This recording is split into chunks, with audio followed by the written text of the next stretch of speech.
अरे बड़ी जोर की सोच लगी है, क्या करूं कहाँ करूं, यही कर देती हूँ।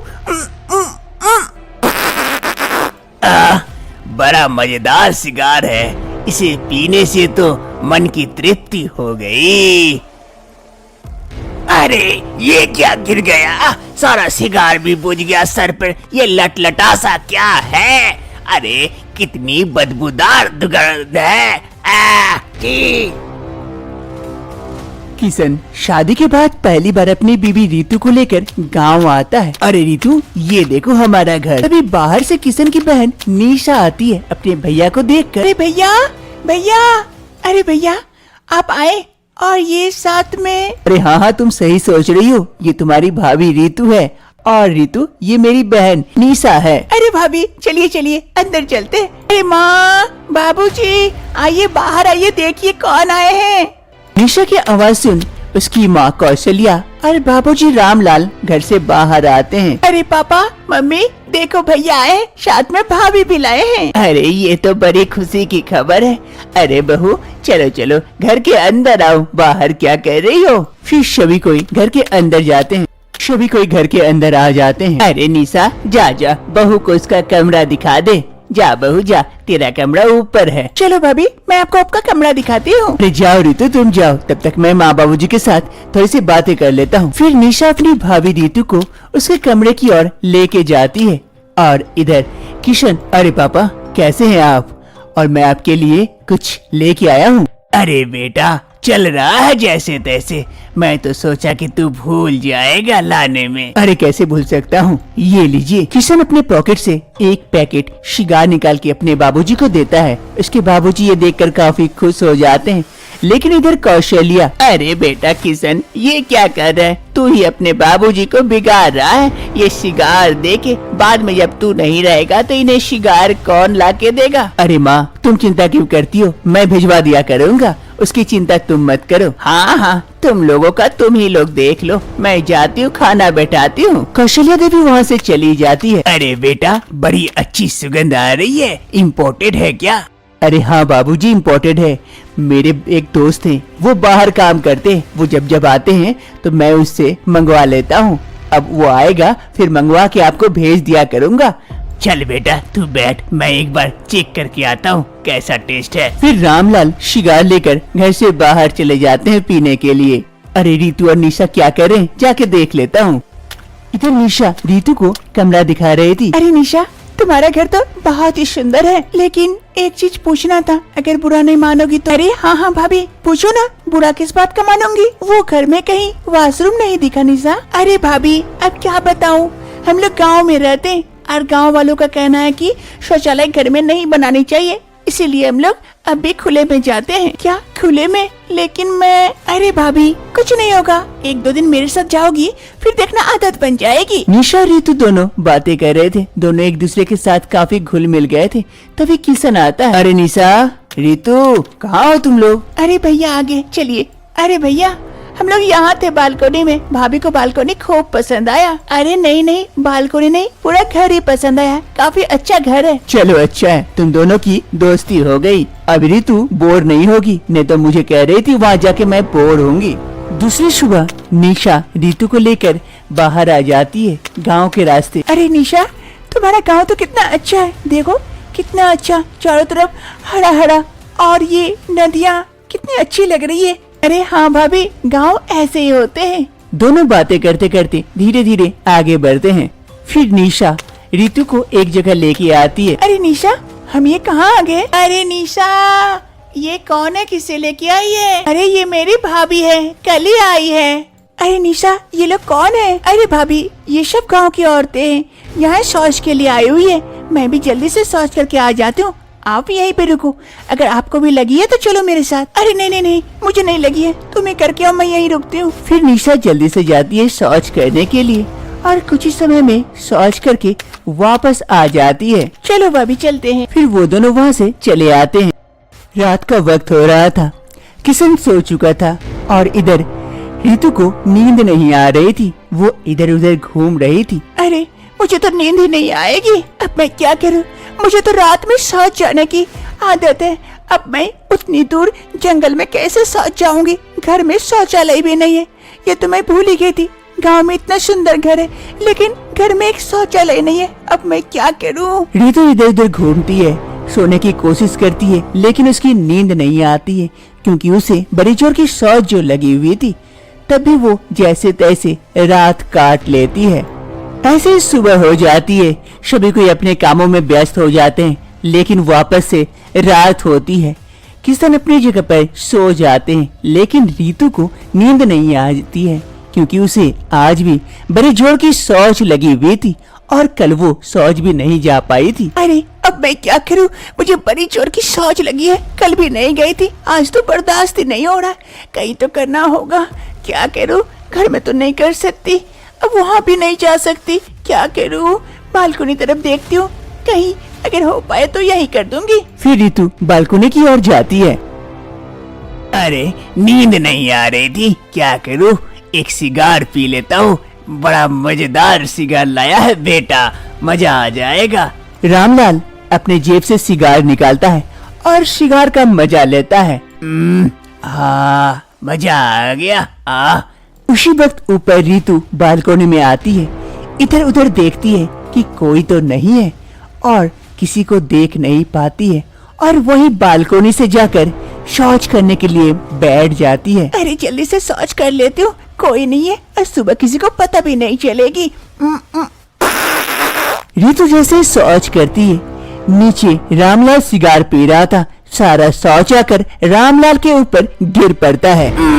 अरे ये क्या है? इतनी ज्यादा क्या गिर पड़ी मेरे ऊपर? सिगार भी बुझ गया। अरे बड़ी गंदी महक रही है, कहीं ये शौच तो नहीं?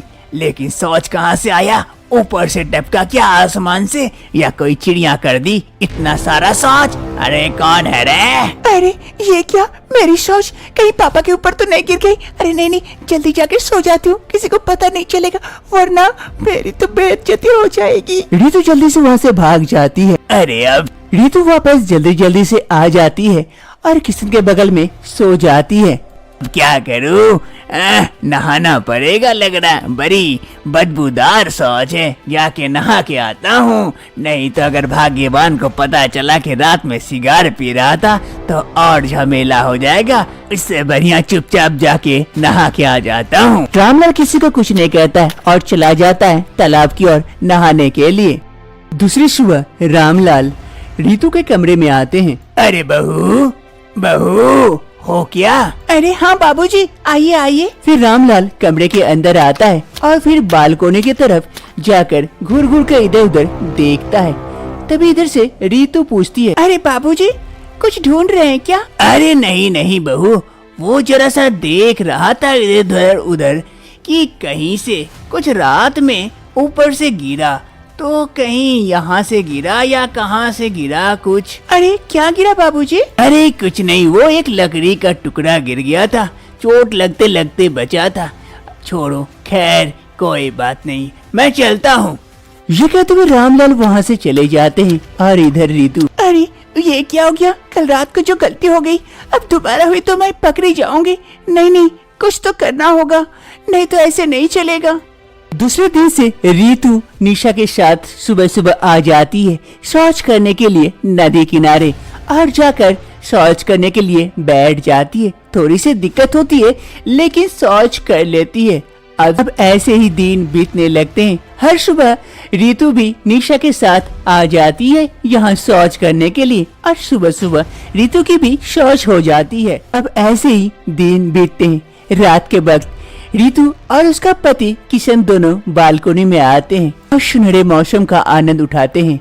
और वहीं नीचे रामलाल भी बीच बीच में आकर रात को सिगार पीता है अपनी पत्नी को न बताकर। लेकिन अब से कोई शौच और नहीं गिरती है और ऐसे ही खुशी खुशी जिंदगी आगे बढ़ने लगती है। और वक्त बीतने के साथ साथ वो वक्त भी आ जाता है जब किशन और उसकी बीबी रीतु गांव से शहर की ओर वापस चले जाते हैं। सभी का मन तो उदास होता है लेकिन वापस से अपनी जिंदगी ऐसे ही धीरे धीरे कटने लगती है। शाम का वक्त हो रहा था। शोमा बिस्तर पर सोई हुई थी कि अचानक से उसके पेट में काफी दर्द होने लगता है। ये पेट में इतना ज्यादा दर्द होने लगा। राजीव, राजीव, कहाँ, जल्दी आइए। सोमा को काफी तकलीफ हो रही थी, उसके पेट में काफी ज्यादा दर्द होने लगा था। राजीव सोमा की आवाज सुन जल्दी जल्दी से दौड़कर सोमा के पास पहुंचता है। अरे सोमा, क्या हो गया तुम्हें? क्या हो गया सोमा? राजीव, मेरे पेट में काफी दर्द हो रहा है, लगता है लेबर पेन उठा है। किसी को बुला के लेके आओ जल्दी से। अरे इस वक्त मैं किसे बुलाऊं? अरे राजीव, जल्दी जाओ, पड़ोसी चाची को बुला के लेके आओ। सोमा को काफी तकलीफ हो रही थी। राजीव जल्दी से जाता है उसके पड़ोस में रहने वाली एक चाची को बुलाने के लिए। सोमा इधर दर्द से छटपट कर रही थी, तभी राजीव चाची को बुलाकर लेके आता है। अरे चाची देखिए ना सोमा को। चाची सोमा को देखकर समझ जाती है। वो कहती है, अरे राजीव, तुम बाहर जाओ, मैं देखती हूँ। फिर राजीव कमरे से बाहर चला जाता है। वो चाची सोमा को चेक करती है। अरे सोमा बेटा, तुम्हें तो बच्चा होने वाला है। एक काम करो बेटा, जोर लगाओ, देखो अभी हुन्ना हो जाएगा। जोर लगाओ बेटा। चाची, नहीं पा रही हूँ, नहीं हो रहा है, काफी तकलीफ हो रही है। अरे बेटा, थोड़ा सा जोर लगाओ, अभी हो जाएगा। थोड़ा सा तो जोर लगाना पड़ेगा, थोड़ी सी तो तकलीफ होगी ना बेटा। जोर लगाओ बेटा। फिर सोमा तकलीफ सहकर थोड़ा सा जोर लगाती है और चाची के हाथ में एक बच्चा आता है। चाची उस बच्चे को देखकर, आगे नहीं आगे, ये तो भालू का बच्चा है। अरे इंसान के पेट से भालू का बच्चा निकला, ये कैसे संभव है? ये कैसे हो सकता है? अरे राजीव, राजीव जल्दी आओ यहाँ पर, जल्दी आ। राजीव चाची की आवाज सुन जल्दी जल्दी से वहाँ पहुँचता है। अरे हाँ चाची, क्या हुआ? हो गया? लड़का है या लड़की? अरे राजीव, न लड़का है न लड़की, ये तो भालू का बच्चा है। क्या भालू का बच्चा? तुम लोग संभालो अपने बच्चे को, मैं जा रही हूँ। वो चाची डर से वहाँ से भाग जाती है। आखिर सोमा के पेट से भालू का बच्चा कैसे हो सकता है? इंसान के पेट से भालू का जन्म जानने के लिए चलते हैं कुछ महीने पहले की बात है। इससे पहले भाग में आपने देखा कि किस तरह से राजीव सुहागरात की रात एक भालू में बदल जाता है। अब आगे। अरे राजीव, तुम्हें उस साधु बाबा ने श्राप दी, तुम्हें उससे माफी मांगना चाहिए था। अगर तुम माफी मांग लेते तो शायद कल रात ये घटना नहीं घटती। हम आज ही चलेंगे उस साधु बाबा के पास। हाँ सोमा, तुम सही कह रही हो। अब तो मुझे भी डर लगने लगा है। राजीव और सोमा दोनों उस साधु बाबा के पास जाने का सोचते हैं। राजीव और सोमा दोनों निकल पड़ते हैं उस साधु बाबा के पास। राजीव और सोमा दोनों उसी जगह आ पहुंचते हैं जहाँ पर राजीव की मुलाकात उस साधु बाबा से हुई थी। अरे सोमा, यहीं पर मिले थे वो साधु बाबा। लेकिन राजीव, यहाँ तो कोई नहीं है, कहाँ ढूंढे उन्हें? दोनों इधर उधर देखते हैं लेकिन कोई कहीं नजर नहीं आते हैं। अरे राजीव, चलो उधर चलते हैं, थोड़ा सा देख के आते हैं। फिर राजीव और सोमा दोनों पैदल चलते हैं उस साधु बाबा को ढूंढने के लिए। राजीव और सोमा उस साधु बाबा को ढूंढते ढूंढते आगे बढ़ते हैं। सामने उसे एक गुफा नजर आती है। राजीव, वो देखो सामने एक गुफा। अरे हाँ, लेकिन इसके अंदर जंगली जानवर भी तो हो सकते हैं। हाँ, हो सकते हैं, लेकिन हमें देखना तो चाहिए। चलो ना, चलते हैं अंदर, देखते हैं। फिर राजीव और सोमा दोनों डरते डरते उस गुफा के अंदर जाते हैं। धीरे धीरे राजीव और सोमा धीरे धीरे गुफा के अंदर आते हैं। वो लोग गुफा के अंदर आकर देखते हैं कि एक साधु ध्यान मग्न है। अरे सोमा, ये वही साधु है जिसने मुझे श्राप दिए थे। फिर सोमा और राजीव दोनों आकर उस साधु बाबा के पैरों में गिर पड़ते हैं। बाबा, हमारी मदद करे, हमसे भूल हो गई, हमें माफ कर दे बाबा। अरे कौन हो बेटे तुम लोग? क्या चाहिए तुम्हें? कैसी मदद और क्या भूल किए हो? बाबा, अनजाने में उस दिन मैंने एक भालू के बच्चे को गोली मार दी थी, जिस कारण आपने मुझे श्राप दिया था और आपका वो श्राप फलदायी हो गया है, जिस वजह से मैं परेशान हूँ। हमें उस श्राप से मुक्ति दिलाइए बाबा। अरे बेटी, हम उस श्राप से कैसे मुक्ति दिलाए? श्राप जो मुंह से वाणी निकल जाती है वापस नहीं आती है। बाबा, इसका कोई तो उपाय होगा जिससे कि श्राप का असर कम हो जाए धीरे धीरे। हाँ, ये हो सकता है। एक काम करना, हर सोमवार को महादेव पर जल अर्पित करना। देखना धीरे धीरे श्राप का असर कम हो जाएगा और उनसे माफी मांगना तुम्हारे इस कर्म के लिए। धन्यवाद बाबा, आपकी जय हो। फिर वो साधु बाबा ध्यान मग्न हो जाते हैं और इधर सोमा और राजीव दोनों वहाँ से चले आते हैं।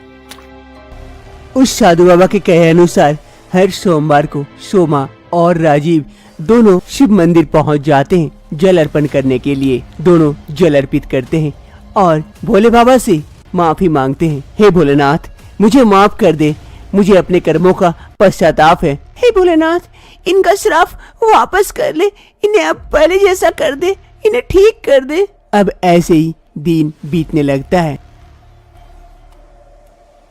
अब हर रात सोमा जागती है क्योंकि रात के वक्त ही नीरज का शरीर परिवर्तित होकर भालू का बन जाता है। एक रात सोमा जाग रही थी, नीरज सो रहा था। सोमा को लग रहा था कि अब उसका पति भालू में परिवर्तित होगा। ऐसे ही करते करते पूरी रात बीत जाती है, लेकिन उसका पति और भालू में परिवर्तित नहीं होता है। सुबह की पहली किरण के साथ सोमा काफी खुश होती है। भोलेनाथ, जय हो, भोलेनाथ की जय हो, आपने इनका श्राप वापस ले लिया। धन्यवाद भोलेनाथ, आपका बहुत बहुत धन्यवाद। सोमा और राजीव काफी खुश थे राजीव का श्राप खत्म हो जाने की वजह से। अब धीरे धीरे वक्त बीतता है, सोमा प्रेग्नेंट होती है। एक रोज सोमा किचन में थी, सोमा का 9वां महीना चल रहा था।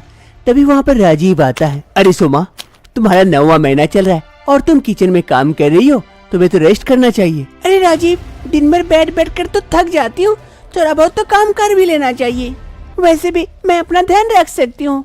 अच्छा बाबा, चलो ठीक है, मैं ऑफिस जा रहा हूँ, अपना ध्यान रखना, और अगर कोई भी चीज की जरूरत हो तो मुझे फोन कर देना।